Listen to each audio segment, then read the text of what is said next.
our very first Malbec offering at a secret location with Emerson Brown.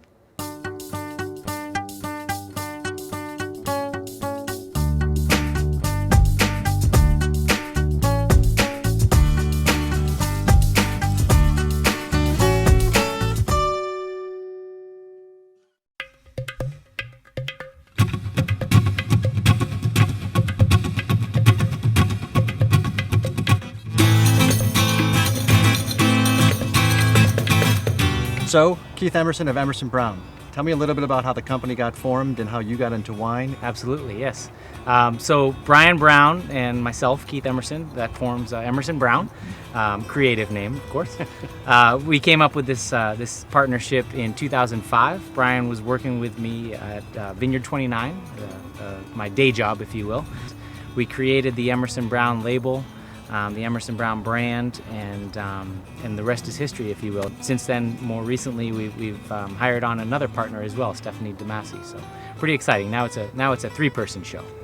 And you got involved to have a side project or kind of a private project. How so and why? We always called it our moonlighting gig, you know. Yep. And literally the first few years, at least the first 5 years or so of Emerson Brown, it was Brian and I with a 6-pack of Modelo, and late at night after work at a warehouse. I won't say where, but at a warehouse with a bunch of barrels, topping our barrels, racking our barrels.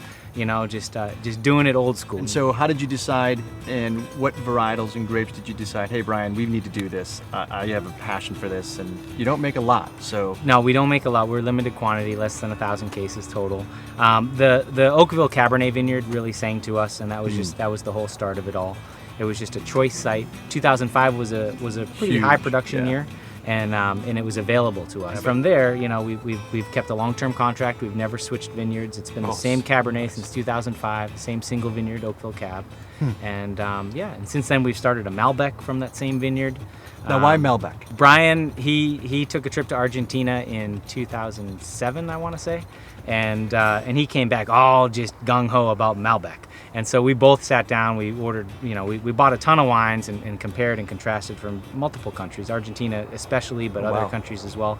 And we both agreed that this is something that we want to pursue.